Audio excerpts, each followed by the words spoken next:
Prófase. Pró significa que veio antes, a fase inicial da divisão celular. Durante essa fase, nós vamos encontrar muitas modificações nucleares e também citoplasmáticas. Observem o núcleo celular, envolvido pela carioteca, ou envoltório nuclear.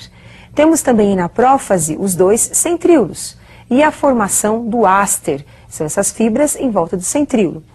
E os centríolos começam a se afastar, dando origem ao que nós chamamos de fusos mitóticos. Também durante a prófase, vocês estão observando que a carioteca passa por um processo de desintegração. E o nucleolo também, que é o núcleo do núcleo. O material genético nessa fase inicia-se o processo de condensação. E temos no final da prófase o desaparecimento da carioteca e do nucleolo, a formação do fuso e o material genético agora duplicado, começando a se tornar visível, porque eles estão no processo de espiralização ou também chamado condensação. Metáfase. Essa é uma fase muito importante para os estudos citológicos, porque durante essa fase os cromossomos são mais visíveis. É possível fazer um exame chamado cariótipo, onde é analisado o tamanho, o número e a forma dos cromossomos da espécie. Observem que os centríolos ocupam os polos da célula, entre eles nós temos aí os fusos, e o cromossomo está no centro da célula, ocupando uma zona que nós chamamos de faixa equatorial. Observem também que os cromossomos estão duplicados. Como vocês acabaram de observar, durante a metáfase, nós temos os cromossomos duplicados, formados então por duas cromátides unidas pelo centrômero. É bom que você guarde bem isso. Cromátides são as duas partes do cromossomo duplicado. Agora eu gostaria que vocês acompanhassem as fases seguintes. Anáfase, a fase posterior à metáfase, aonde percebam, ocorre a separação das cromátides. Então a fibra estava tensionada entre um centríolo e o outro, agora acaba separando-se, levando com elas as cromátides para os polos. Então nós temos a divisão do centrômero e as cromátides caminhando para a região polar. Telófase. Nesta fase, observem, nós vamos encontrar o envoltório nuclear e o nucleolo, que haviam desaparecido, retornando à célula. E a célula passa por um processo de estrangulamento. Esse processo de estrangulamento é conhecido como citocinese, divisão do citoplasma. E teremos a separação das duas células, com a formação das duas células filhas. Observem também que cada centríolo ficará com a nova célula. E o material genético encontra-se nessa fase descondensado, em forma de fita.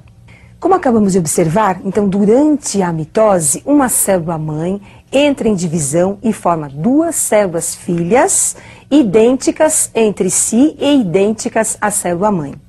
Agora, um outro processo importante é a meiose, que nós vamos estudar, em que ocorre a divisão celular para a formação dos gametas, no caso dos animais, e a meiose também ocorre na divisão celular, na formação dos esporos, nos vegetais. Então acompanhe agora as fases da meiose. De uma forma muito simplificada, eu preparei esse esquema onde dá para você observar. No centro da célula, duas fitas, seriam as cromatinas. Passam por um processo de duplicação, ocorrendo na intérfase, duplicação do material genético. Esse material genético duplicado formará um par conhecido como par de homólogos. Cada par desses cromossomos tem a informação de um gene da célula, ocorrendo então, na primeira fase da meiose, a separação desses homólogos. Então nós temos aí os cromossomos se separando e indo um cromossomo para cada célula filha.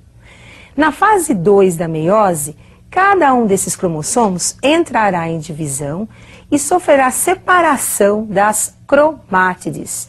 Então teremos agora 4 células filhas com uma fita de material genético, que na verdade seria um cromossomo simples. Então, uma célula mãe, diploide, entrou em divisão e formou 4 células filhas haploides, com a metade da informação genética.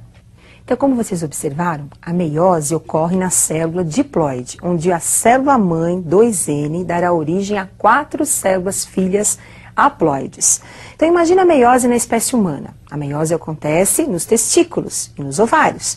Então, no testículo eu tenho uma célula mãe, 2N, diploide, com 46 cromossomos. Essa célula formará 4 espermatozoides, 4 células haploides, com 23 cromossomos em cada célula.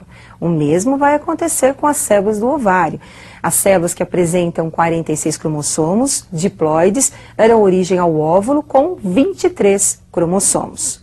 Mas você também não pode esquecer um detalhe da meiose, que é o processo de crossing over. O crossing over é um processo responsável pela variabilidade das espécies. Durante esse processo ocorre troca de material genético entre os cromossomos homólogos, troca de genes entre eles, facilitando então novas combinações genéticas, possibilitando à espécie novas características. E isso não pode esquecer. Como a meiose é um assunto muito interessante, eu gostaria que você aprofundasse um pouquinho mais sobre esse assunto. E eu aguardo vocês para a nossa próxima aula de biologia.